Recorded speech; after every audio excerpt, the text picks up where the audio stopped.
आस्था कौशिक महाबहस की शुरुआत करेंगे, लेकिन उससे पहले वक्त है आज के पॉलिटिकल पंच का। हमारी एजेंसियां इस षड्यंत्र की तह तक जाएगी। इसके पीछे के षड्यंत्रकारियों को बख्शा नहीं जाएगा। All those responsible will be brought to justice.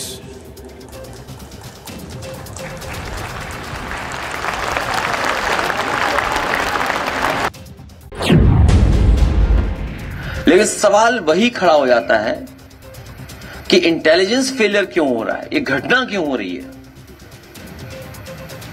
आज इतने सीसीटीवी हैं, सोचो दिल्ली में न जाने कितना सीसीटीवी कैमरा होगा और इतनी बड़ी घटना हो जाए, इतनी बड़ी गाड़ी में लोग निकल आए, तो इंटेलिजेंस फेलियर किसकी जिम्मेदारी है। सरकार को सबसे पहले तो जो इंटेलिजेंस डिपार्टमेंट उसे खत्म कर देना चाहिए, उसके अधिकारियों सब पे कार्रवाई कर देनी चाहिए भविष्य में, जिससे कि कोई ऐसी घटना ना हो पाए। और या इंटेलिजेंस को और स्ट्रांग करें आप। कोई मत हो, कोई मजहब हो, कोई जाति हो, और राष्ट्र से बढ़कर के नहीं हो सकता है। याद रखना, हम सब के लिए राष्ट्र प्रथम होना चाहिए। राष्ट्र सुरक्षित है तो हम भी सुरक्षित हैं। राष्ट्र एक है तो हम भी एक हैं। इसको आतंकवादी हमला और न जाने क्या क्या बताया जा रहा है। गोदी मीडिया, पूरा का पूरा मीडिया इसी पर लगा हुआ है कि मुसलमानों को आतंकवादी बताए, मुसलमानों को बम विस्फोट करने वाला बताए, आत्मघाती हमला करने वाला बताए, यानी मुसलमान ही हर फसाद की जड़ है। इसलिए मैं मीडिया से भी कहना चाहता हूँ, अनुरोध करता हूँ कि कम से कम सच्चाई को दिखाने की ताकत रखें। सिखाया जाता था कि अगर लोग एडुकेटेड होगा एक्सट्रीमिज्म नहीं रहेगा, लेकिन आपने देखा कि एडुकेटेड होने से और डेंजरस हो जाते हैं और डॉक्टर बनने से और ज्यादा डेंजरस हो जाता है। इसीलिए जो व्यक्ति का जो कलर है वो कलर कभी सेंस नहीं होता है। जो लोग वंदे मातरम नहीं गाते हैं वो लोग कभी भी भारतीय नहीं हो सकता है। अगर आप भारतीय नहीं हो सकता है, कभी भी आप भारत माँ को माँ नहीं समझ सकते हैं। तो इसीलिए हमें निरंतर सतर्क रहना चाहिए। अक्सर ऐसा हो रहा है, इधर काफी सालों से आप उठाकर देखेंगे, जब भी कभी कहीं इलेक्शन का मौका होता है तो इस तरह के हादसात, बम ब्लास्ट कहीं ना कहीं हो जाते हैं। ऐसे ही 26 जनवरी या 15 अगस्त के मौके पर भी कुछ न कुछ हादसात होते हैं। तो जब ये चीज़ निश्चित है कि इन मौक़ों पर होती है तो एजेंसियों को पहले ही से अपनी जिम्मेदारियों को पूरा करने में वो रहना चाहिए, सतर्क रहना चाहिए। और जो चूक हुई है उस चूक को हमें उसका सुधार करना चाहिए। ये जितने आतंकवादी हैं सब पढ़े लिखे प्रोफेसर, ओसामा भी बीटेक एमटेक था। इसलिए हमारे देश में मस्जिदें बंद होनी चाहिए, मदरसे बंद होने चाहिए, वहीं से सारा आतंक निकलता है। चिंता की बात है कि सभी पढ़े लिखे लोग हैं, डॉक्टर्स हैं ज्यादातर, तो ये वाकई चिंता का विषय है कि इस तरह के लोग आज आतंकवाद में लिप्त। और ये एक तरह से दुर्घटना कहेंगे, क्योंकि शायद वो ले जा रहा था, उससे पहले ही पुलिस के द्वारा ज्यादातर लोग इसमें पकड़े जा चुके थे। और पुलिस से चूंकि अगर ना पकड़े जाते तो देखिए, मुझे बताया गया करीब 3000 किलो पकड़ा गया है। तो पुलिस ने पहले ही, जो भी सरकारी एजेंसी है, उन्होंने पहले ही पता लगा लिया था। और ये तो एक दुर्घटना शायद हुई है, लेकिन पुलिस के द्वारा या जो हैं संस्थाएं, उनके द्वारा अच्छा काम किया है। दिल्ली बम ब्लास्ट को लेकर जहां जांच एजेंसियां पूरी मुस्तैदी के साथ लगातार एक्शन में है, वहीं इस पर सियासत तेज हो चुकी। अखिलेश यादव ने तो यहां तक कहा कि जांच एजेंसियों को नए सिरे से गठन करने की जरूरत है। अखिलेश यादव ने कहा कि लगातार इंटेलिजेंस फेल्योर सवाल खड़े करता है।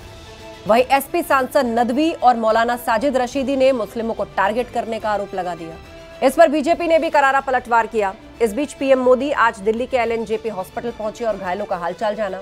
प्रधानमंत्री ने हाई लेवल मीटिंग करके जांच एजेंसियों से डिटेल्स भी ली है और इसके पहले भी पीएम मोदी कह चुके हैं कि हमारी जांच एजेंसियों मामले की तह तक जाएंगी और साजिश करने वालों को बेनकाब करेंगे। आतंकी हमले के खिलाफ बड़े एक्शन की तैयारी हो रही है। आज इसी पर डिबेट करेंगे, लेकिन पहले अपने मेहमान जो हमारे साथ जुड़ चुके हैं उनसे आपका इंट्रोडक्शन करा देते हैं। आलोक अवस्थी जी हमें ज्वाइन कर चुके हैं, बीजेपी प्रवक्ता। कपिल श्रीवास्तव जी हमारे बीच हैं, सपा प्रवक्ता। प्रियंका गुप्ता जी कांग्रेस की स्पोक्स पर्सन हमारे साथ जुड़ गई हैं। AK जैन जी पूर्व डीजीपी हमारे साथ में हैं और विजय उपाध्याय जी वरिष्ठ पत्रकार हमें ज्वाइन कर चुके हैं। सभी मेहमानों का स्वागत है। सवाल जवाब के सिलसिले को शुरू करें, लेकिन पहले महाबहस के सवाल। एसपी कांग्रेस का वार, क्यों इंटेलिजेंस फेल्योर लगातार? ये जो आतंकी घटना देश की राजधानी दिल्ली के अंदर हुई है, उसे लेकर विपक्षी दल लगातार ये सवाल पूछ रहे हैं कि क्या ये इंटेलिजेंस फेल्योर नहीं है? इससे पहले पहलगाम में अटैक हुआ, तब भी यही सवाल उठाया गया था। अब जिस तरह से विस्फोट किया गया, इस पर सवाल उठाया गया और यह भी कहा गया कि भाई इंटेलिजेंस कर क्या रहा है देश का, क्या उसे रिस्ट्रक्चर कर देना चाहिए? पीएम मोदी की चेतावनी, बड़े एक्शन की तैयारी। लेकिन इस सब के बीच प्रधानमंत्री मोदी ने कड़ी चेतावनी दी है और लोगों को कहा है कि बड़े एक्शन की तैयारी हो रही है। दोषी किसी भी सूरत में ना तो बचेंगे और ना ही बख्शे जाएंगे। एलएनजेपी अस्पताल जाके तमाम घायलों से पीएम ने मुलाकात की और सवाल ये आतंकियों को था, किसका वेट? अयोध्या काशी टारगेट, क्योंकि जिस तरह से कड़ियां खुल रही हैं उसमें सामने आ रहा है कि यूपी के बड़े धार्मिक स्थल जैसे अयोध्या, वाराणसी, वो इन आतंकियों के निशाने पे थे। और लाल किले के बाहर जो विस्फोट हुआ वो डेस्परेशन में किया गया विस्फोट था, वो बिना तैयारी के हो गया विस्फोट था, क्योंकि पुलिस और एजेंसियां लगातार RDX बरामदगी के बाद से कड़ियां जोड़ रही थी, तलाशी ले रही थी, लोगों को ढूंढ रही थी।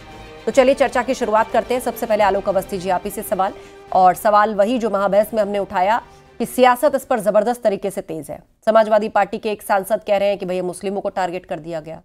बहुत से मौलाना कह रहे हैं मुस्लिमों को टारगेट कर दिया गया। जीते जागते सबूत हैं, CCTV कैमरे में आया हुआ डॉक्टर उमर है उस गाड़ी की फ्रंट सीट पर स्टीयरिंग लेकर बैठा है। देखिए, यह तो विडंबना है कि एक ही धर्म के कपिल जी को आवाज नहीं आ रही, जरा चेक करिए तब तक। जी आलोक जी। हाँ, मेरा स्पष्ट रूप से कहना है कि अभी तक जो लोग गिरफ्तार हुए हैं वो हाईली क्वालिफाइड हैं, डॉक्टर्स हैं, और उसमें सबसे बड़ी बात यह है कि महिला डॉक्टर भी शामिल पाई गई है। मोहम्मद शकील पकड़े गए हैं, doctor Mohammad Shakeel, doctor Shahina, doctor Adil Ahmed, doctor Mohinuddin Saeed और डॉक्टर मोहम्मद उमर की पूरे देश भर में तलाश हो रही है।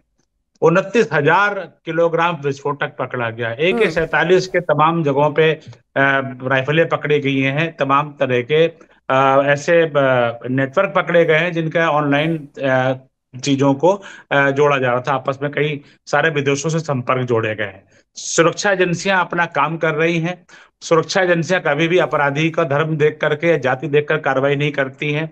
निश्चित रूप से यह देश के राजधानी के अंदर जो इस तरह से कायरता वाली कार्रवाई हुई है, हमारी सुरक्षा एजेंसियां किसी को बख्शेंगी नहीं। लेकिन अब इसमें अगर एक ही धर्म के लोग पकड़ में आ रहे हैं तो यह चिंता का विषय है कि पढ़ा लिखा व्यक्ति भी अब इस तरीके का अगर जैसे दिख रहा है, जैसे हमने देखा था पहले भी पूर्व में कि ओसामा बिन लादेन भी पढ़ा लिखा था, इंजीनियर था, और उसको भी कितनी बड़ी अमेरिका के अंदर जब वर्ल्ड ट्रेड सेंटर यानी ट्विन टावर पर जब वो एरोप्लेन से हमला हुआ था, जिसने उस एरोप्लेन को ट्विन टावर में क्रैश किया था, वो भी हाईली क्वालिफाइड इंजीनियर था। सारे क्वालिफाइड इंजीनियर थे, एरोनॉटिकल इंजीनियर थे, पायलट्स थे। तो यह बहुत देश को चिंता का विषय है। इसको धर्म के चश्मे से नहीं देखना चाहिए। ठीक है। हम आप देखिए, हिंदू मरने वाले में हिंदू भी हैं, मुसलमान भी हैं। ऐसा नहीं है कि मारने वालों ने जो है वह धर्म देख के मारा। तो आतंकवादी किसी का नहीं है, वो ना वो किसी धर्म का है ना किसी जाति का है। वो तो आतंक मनाने के लिए आया, देश की अर्थव्यवस्था को खराब करने के लिए आया, विदेशी ताकतों के इशारों पे काम करता है। मैं लौटूंगी आपके पास। कपिल जी हमें ज्वाइन कर चुके हैं, उम्मीद है आपको आवाज आ रही। कपिल जी। जी जी जी हाँ, तो बड़ा सवाल ये उठ रहा है कि देखिए जिस हिसाब से एक्सप्लोजिव पकड़ा गया था फरीदाबाद के अंदर, कई हजार किलो, 2000 किलो से ज्यादा, तो आप समझिए कि प्लानिंग कितनी बड़ी रही होगी। पर वो पकड़ लिया गया एक्सप्लोजिव, और इस ब्लास्ट को भी कहा जा रहा है कि ये जाते जाते हो गया। ये लोग पूरी तरह तैयार भी नहीं थे। बहुत सारे जो जिनको जोड़ करके बम या विस्फोट किया जाता है वो सब तैयार भी नहीं था, छर्रे भी नहीं मिले। लेकिन बहरहाल एक हाई इंटेंसिटी का ब्लास्ट हुआ जिसमें लोगों की जानें गई हैं। पर उसके बाद इस देश जहां नेशनल सिक्योरिटी की बात आती है, इस मुद्दे को क्या राजनीति की भेंट चढ़ा देना चाहिए? आपके एक सांसद कह रहे हैं कि भैया मुसलमानों का नाम डाल दिया गया। अब जब चेन में वही निकल के ही आ रहे हैं, जम्मू से लेकर फरीदाबाद से लेकर यूपी तक तार जिनके जुड़ रहे हैं, यूपीएससी के थ्रू एक डॉक्टर सेलेक्ट होती है, वो भी मुस्लिम ही निकली। तो अब यहां आप क्यों धर्म देख रहे हैं? आतंकी तो आतंकी है ना, साजिश तो साजिश है देश के खिलाफ। देखिए, समाजवादी पार्टी तो सदैव इसी बात को कही है, अपराध और आतंकवाद दोनों का एक चेहरा कुरूप है, लेकिन उसको किसी जाति और धर्म में नहीं बांध के देखा जाना चाहिए। लेकिन हमारी सरकार और हमारे भारतीय जनता पार्टी के तमाम नेता तो नाम लेकर के ही कहते हैं। और आप ये बात देखिए ना, 2014 से लेकर आज तक, चाहे इनकी जहां डबल इंजन की सरकार चल रही हो या केंद्र सरकार इनकी अपनी है, आखिर इन्होंने सबका साथ, सबका विकास और सबके विश्वास का जो वादा किया था, उसमें से सबका विश्वास क्यों नहीं पा लिया?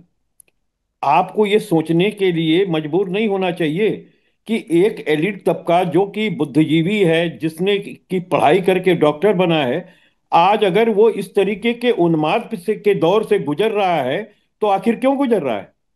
नहीं, इसका जो रीजन है कपीश जी, वो कोई सरकार नहीं हो सकती। किसी के ऊपर रेडिकलिज्म हावी हो गया, कोई किस तरह के लिटरेचर से किसके संपर्क में आके क्या हो गया, किस लालच में क्या बन गया, इसके लिए कोई सरकार जिम्मेदार नहीं हो सकती ना। और भी लोग हैं, और भी मुस्लिम कम्युनिटी से लोग हैं। एपीजे अब्दुल कलाम जो देश के राष्ट्रपति बने, वो भी मुस्लिम कम्युनिटी से थे।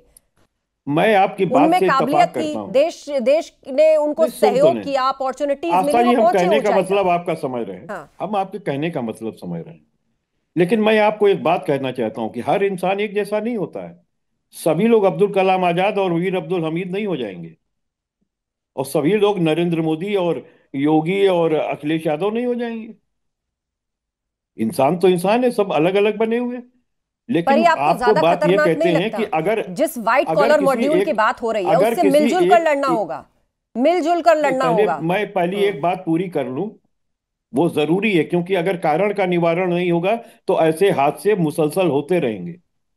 अगर आपने डिबेट पे बैठाया है तो एक लीगल पर्सन होने के नाते मैं कहना चाहता हूं, देखिए, बहुत सीधी सी बात यह है कि 2014 के बाद से एक विशेष तबके ने, इस सरकार ने जो उनके साथ काम किया है, वो उनका विश्वास जीत नहीं सकी है, बल्कि उनके अंदर एक भाव का माहौल है।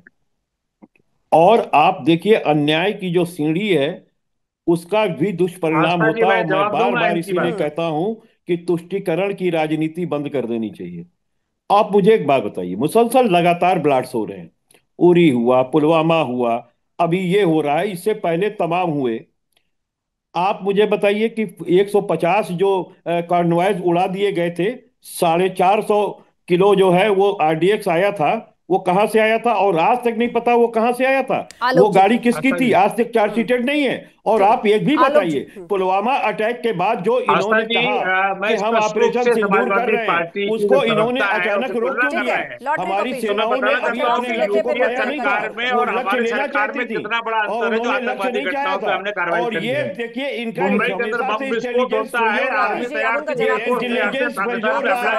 जिसके कारण आज उनका उनको अनुमति नहीं दी है। दिसंबर में 2004 में डीजीएमओ सरकार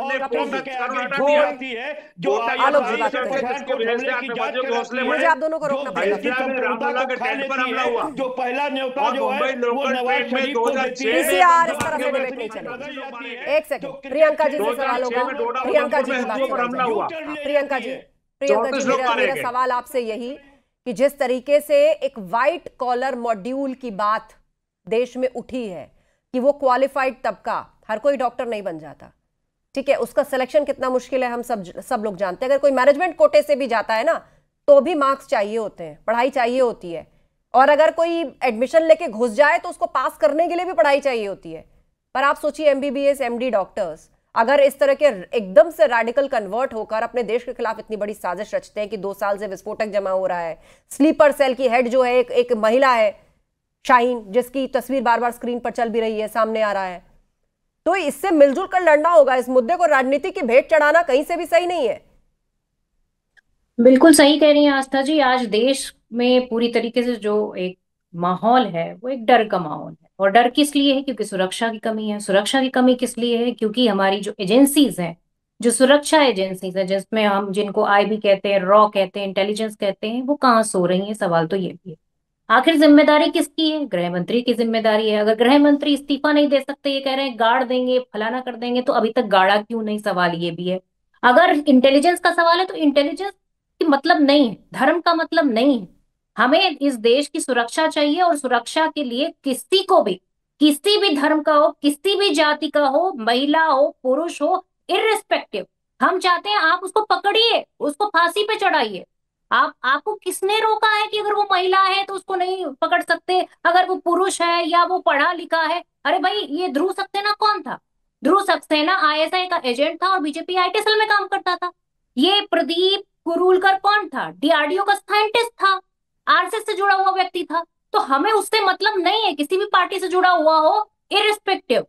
हमें सिर्फ ये चाहिए कि हमें इस देश को सुरक्षा चाहिए। आज इतने घंटे होने के बावजूद भी ये नहीं प्रेस कॉन्फ्रेंस की गई, आखिर ये लोग थे कौन, आखिर इनका मकसद क्या है? ये तो सिर्फ आप मीडिया चैनल के माध्यम से बात कर रही हैं, पर कहाँ है भारतीय जनता पार्टी, कहाँ है इस देश की सरकार? देखिए, क्यों नहीं इसको प्रेस एनआईए कॉन्फ्रेंस किया? इन्वेस्टिगेट कर क्यों रही नहीं बता पा है, रही और कि इतने किसकी फेलियर है? सेंसिटिव क्यों मामले नहीं में किसी का इस्तीफा कब हुआ अभी तक? कितनी 13 लोगों की इंफॉर्मेशन जान किस गई है। माध्यम ये से या कोई प्रेस कॉन्फ्रेंस मामूली के बात माध्यम से नहीं बाहर है। आनी चाहिए, लाल इसकी किला देखिए इस नेशनल देश की सिक्योरिटी का शान मामला है। है, अगर इसकी लाल कॉल भी किले वही पे लेगी। ब्लास्ट हो सकता इसकी है हाँ, तो इसको आप ये कोई सुरक्षित राजनीतिक नहीं है, मुद्दा मैं भी नहीं है। सुरक्षित और नहीं हूँ, इस इस वक्त देश का कोई नागरिक सीधा एक सुरक्षित सेकंड नहीं प्रियंका है। जी रोक रही हूँ, कैबिनेट की ब्रीफिंग इसी मुद्दे पर आ रही है, जो आप कह रही थी ना कि अभी तक कोई जानकारी क्यों नहीं सामने आ रही, कैबिनेट की ब्रीफिंग आ रही है, सीधे वहीं लिए चलते हैं। दूसरा, क्रेडिट गारंटी स्कीम एक्सपोर्टर्स के लिए आज की जो परिस्थितियां हैं, उन परिस्थितियों में क्रेडिटर्स हमारे एक्सपोर्टर्स को कैसे सपोर्ट करें, उसके लिए credit guarantee scheme 20,000 crore rupees की आज अप्रूव हुई है कैबिनेट में माननीय प्रधानमंत्री जी के नेतृत्व में।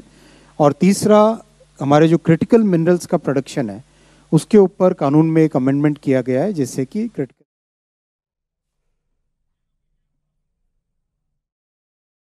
involving a car explosion near the Red Fort in Delhi on the evening of 10th November 2025. The cabinet observed 2 minutes silence in honor of the innocent lives lost. The cabinet adopted the following resolution. Now, the country has witnessed a heinous terror incident perpetrated by anti-national forces through a car explosion near the Red Fort on the evening of 10th November 2025. The explosion resulted in multiple fatalities and caused injuries to several others.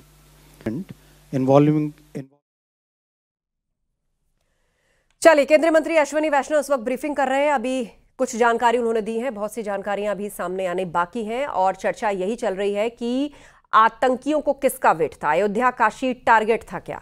ये एक बहुत बड़ा सवाल है, क्योंकि ये जिस पैमाने पर देश को नुकसान पहुंचाना चाहते थे, उसमें सिर्फ कोई भीड़ बड़ा शहर, बाजार या कोई ऐसी जगह नहीं थी। खास तौर पर धार्मिक स्थल अयोध्या और वाराणसी तक इनके टारगेट पर थे। एके जैन जी, पूर्व डीजीपी हमारे बीच में है। एके जैन जी, अब एनआईए इन्वेस्टिगेट कर रहा है मामले को, तो अब ये सवाल अपने आप में हो जाता है कि क्या हुआ, कब हुआ, कैसे हुआ। ये कॉल तो एनआईए लेगा ना कि कितनी जानकारी देनी है, क्योंकि जाहिर सी बात है जो भी कुछ पब्लिक डोमेन में आएगा, देश के उस पार जो दुश्मन बैठे हैं, जिनके इशारे पर या जिनके तार यहां से जुड़ते नजर आ रहे हैं, वो भी सुन रहे होंगे कि भाई क्या मिला है, कितना मिला है, कैसे मिला है। तो स्ट्रेटेजिकली चीजें आगे रखी जाती है, लेकिन फिर भी जिस तरह इस मामले की इन्वेस्टिगेशन चल रही है, कहा यह जा रहा है कि साजिश तो बहुत बड़ी थी, वो नाकामयाब हुई, और ये जो ब्लास्ट हुआ ये आनन फानन में विस्फोट हो गया। जब ये भाग रहे थे, शायद या तो ये विस्फोटक शिफ्ट कर रहे थे, या फिर इनका टारगेट ये था कि बस इसको ठिकाने लगाना है, और पूरी तरह से इन्होंने अपनी गाड़ी का एक्सप्लोजन प्लान भी नहीं किया था, क्योंकि जो सबूत मिले हैं वहां से उसमें कोई छर्रे भी बरामद नहीं हुए, न सड़क पे कोई बड़ा गड्ढा वहां पर मिला। ऐसा लग रहा है कि ये विस्फोट हो गया। देखिए, एनआईए को इन्वेस्टिगेशन बहुत रिसेंटली मिला है। इन्वेस्टिगेशन एजेंसी एनआईए जो है एक प्रोफेशनल एजेंसी है। सोच समझ के सब एविडेंस को कोलेट करके, सब एजेंसी से तालमेल बैठाकर तब उसके बाद बयान इशू होगा। ये स्वाभाविक बात है कि प्रधानमंत्री जी भी कह चुके और होम मिनिस्टर भी कह चुके कि ये कॉन्स्पिरेसी है, और जिन किसी से तार जुड़े होंगे उनके खिलाफ कड़ी कार्रवाई होगी, कॉन्स्पिरेटर्स के खिलाफ। स्वाभाविक है किस ओर इशारा है और किनके खिलाफ कार्रवाई होनी है। कार्रवाइयां चल रही हैं, तेजी से कार्रवाइयां चल रही हैं। मैं तो सबसे पहले उसको बधाई देना चाहूंगा, उस एसएचओ को श्रीनगर के, जिसने की जो पोस्टर चिपकाने वाला था उसको सीसीटीवी के माध्यम से पकड़ा सहारनपुर से, और उसी के बाद से पूरे रैकेट का पर्दाफाश हुआ। ये रियल पुलिसिंग है जो कि वहां पे की गई, और अगर वो ना की गई होती तो ये अभी पनप रहा होता। इसके बाद फरीदाबाद में सब गिरफ्तारियां हुई हैं, और भी पूरे पूरे देश में जगह जगह छापे पड़ रहे हैं। जेएनके में 300 से ऊपर स्थानों पे छापे पड़े हैं, और सब इनके लिंक्स खंगाले जा रहे हैं। मेरा ये मानना है कि अगर ये बरामदगियां फरीदाबाद में ना हुई होती तो या तो 26/11 को या 6 दिसंबर को बहुत बड़ी संख्या में धमाके प्लान किए जा रहे थे। धार्मिक स्थलों 26 जनवरी से भी सर से जोड़ा जा रहा है, गणतंत्र दिवस आने वाला देश का 26 जनवरी से भी हो सकता है। ये सब इम्पोर्टेंट तिथियां हैं, इसलिए इसमें अभी बहुत कार्य होना शेष है।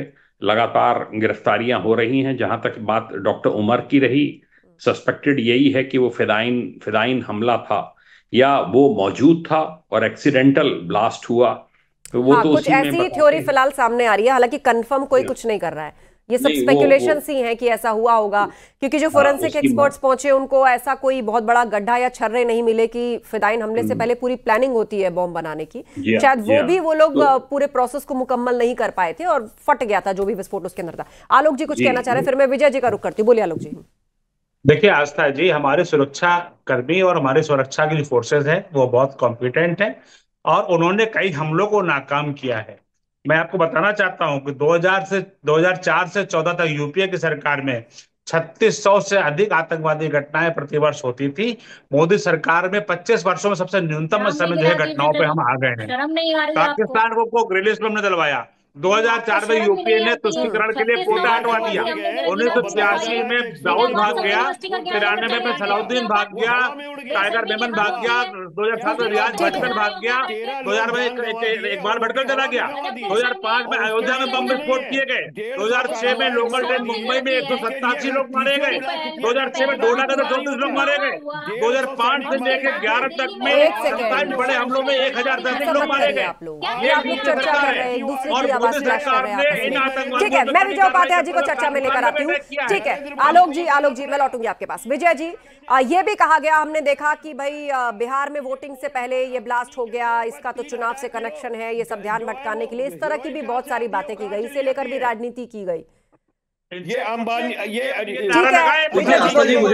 कपिल जी, आलोक जी रुकिए, आप लोग रुकिए, बात सुनिए पहले उनकी। इस घटना ने कई अवधारणाओं को ध्वस्त कर दिया है। पहला कि बेरोजगार हैं इसलिए किया, दूसरा कि इनका उत्पीड़न हुआ था इसलिए आतंकवादी बन गए, तीसरा कि इनको ठीक से एजुकेशन नहीं हुआ, आर्थिक विकास नहीं हुआ इसलिए आतंकवादी बन गए।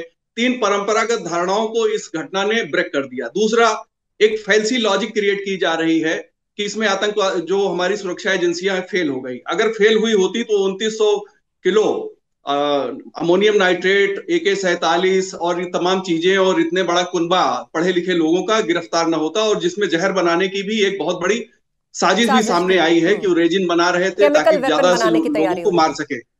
आस्था जी 1 मिनट मुझे कुछ सेकंड और दीजिएगा। दूसरा, कवर फायर देने की कोशिश भी नाकाम हो रही है। बहुत से लोग कवर फायर देते हैं। देखिए, इतने पढ़े लिखे डॉक्टरों को क्या चुनाव के समय सुसाइडल अटेम्प्ट के लिए तैयार किया जा सकता है? लेकिन इस तरह के भी लॉजिक दिए जा रहे हैं।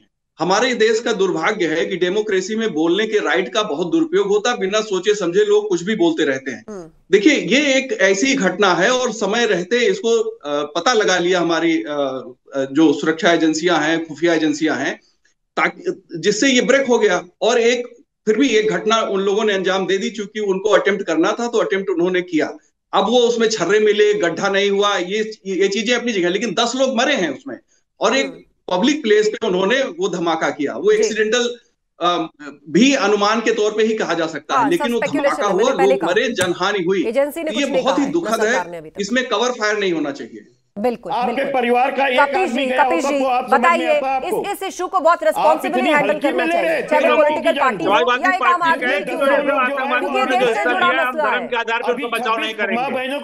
जैसे मोहम्मद को मुर्दाबाद कहना चाहिए इनको। इनको चाहिए कि इनको जो है बोले जैसे मोहम्मद मुर्दाबाद, लश्कर तैयबा मुर्दाबाद बोले। समाजवादी पार्टी महिमा मंडन कर रही है यहाँ पे धर्म के आधार पर, यह उचित नहीं है। समाजवादी पार्टी को अपने गिरेबान झांकना चाहिए। तुष्टीकरण की नीति के तहत आतंकवादियों का समर्थन मत करिए। आपने तो मुकदमे में वापस लिए थे आतंकवादियों के, जिन्होंने बनारस के अंदर मंदिरों में शुरुआत में मैंने कहा कि इस को बहुत रिस्पॉन्सिबली हैंडल करने की जरूरत है, और उसका सीधा सीधा मतलब है कि आपस में नहीं लड़ना है, एक होकर लड़ना है। लगातार देश के खिलाफ साजिशें हो रही हैं, और ये जो टेरर का व्हाइट कॉलर मॉड्यूल है ना, जिसमें बिल्कुल अपर लेयर, जिसको कहते हैं ना हाईली एजुकेटेड, ना ही वो अंडर प्रिविलेज्ड है, ना ही वो सताई हुई है जिसका जिक्र विजय उपाध्याय जी कर रहे थे, ना उसके साथ कोई उत्पीड़न हुआ है, ना वो एजुकेशन से कमजोर है। वो पूरी तरह से एक क्वालिफाइड तैयार वो भविष्य है जिसमें देश अपना भविष्य देखता है, लेकिन वो अचानक रेडिकल हो जाता है। कौन है वो लोग जो कनेक्टेड थे? वो क्या धारणा है जिसने अचानक एक क्वालिफाइड डॉक्टर को रेडिकलाइज कर दिया पूरी तरीके से, कि आज इतना 2900 किलो विस्फोटक जो है वो दिल्ली एनसीआर में आकर के बैठ गया, और कितनी बड़ी साजिश अयोध्या से वाराणसी और न जाने कहां कहां रची जा रही थी। तो ये वक्त आपस में लड़ने का नहीं है, ये वक्त देश के साथ खड़े होने का है। कपीश जी, आप ही की पार्टी के सांसद हैं नदवी और मौलाना साजिद रशीदी, वो कह रहे मुस्लिमों को टारगेट कर दिया। अब भला ये कोई बात हुई? एक बात ये आस्था जी बताइए, मैं बार बार आपको कह रहा हूं, अगर कोई गजवे हिंद की बात कर रहा है वो भी संविधान के विरुद्ध है, उसको जेल भेजो। और जो हिंदू राष्ट्र बनाने के लिए मार्च पास कर रहा है, जो इस देश के अंदर आग लगाने के लिए उकसा रहा है, उसको भी जेल भेजो। क्या संविधान में लिखा है कि हम हिंदू राष्ट्र की बात कर सकते हैं? वो बता रहे हैं, हम हिंदू राष्ट्र स्थापित करेंगे जरूरी है। तो अगर कोई दूसरा गजवा हिंद कह रहा है तो आप उसको गलत कैसे कर पाओगे? पार्टी ने आतंकवादियों के भारतीय जनता पार्टी है जिसने आज इस देश को इस मकाम पे लाके खड़ा किया है कि जो इनका ही सांसद कहता है, ये वही लोग हैं जिन्होंने गृह युद्ध हो जाएगा, गृह युद्ध हो जाएगा, ये गृह युद्ध की तैयारी करवा रहे हैं। भारतीय जनता पार्टी इस मुल्क में गृह युद्ध की तैयारी कर रही है। इस देश के अंदर ये पॉलिटिक्स की राजनीति जो है वोटों के लिए कर रही है। डॉक्टर्स मेडिकल कॉलेजेस को भी अब शक की नजर से देखा जाएगा, और जिस मेडिकल कॉलेज से ये लोग पढ़ करके निकले, जिसका नाम सामने आ रहा है, उस पर भी छापेमारी और एजेंसियों वहां पर पहुंची हैं। कई स्टेट्स की एटीएस वहां पर पहुंची है। उसके बाद अब ये कहा जा रहा है कि भाई यहां तो डॉक्टर्स बनाए जाते हैं। अब आप सोचिए कि एक समाज के तौर पर हम कहां आकर खड़े हो गए। एक शख्स जो गाड़ी की स्टीयरिंग थामे हुए सीसीटीवी कैमरे में कैद होता है, जिसका नाम डॉक्टर उमर है, जिसके बाद उस गाड़ी में विस्फोट हो जाता है, और देश के कुछ पॉलिटिकल लीडर्स कहते हैं कि भैया मुसलमानों को फंसा दिया गया। वक्त की कमी है, फिलहाल मुझे शो यहीं खत्म करना पड़ेगा, लेकिन जाते जाते फिर एक बार, ये आपस में लड़ने का वक्त नहीं, ये देश के साथ खड़े होने का वक्त है। धन्यवाद आप सभी का इस चर्चा में शामिल होने के लिए। मां बहस में इतना ही। खबरें जारी हैं, आप बने रहिए हमारे साथ।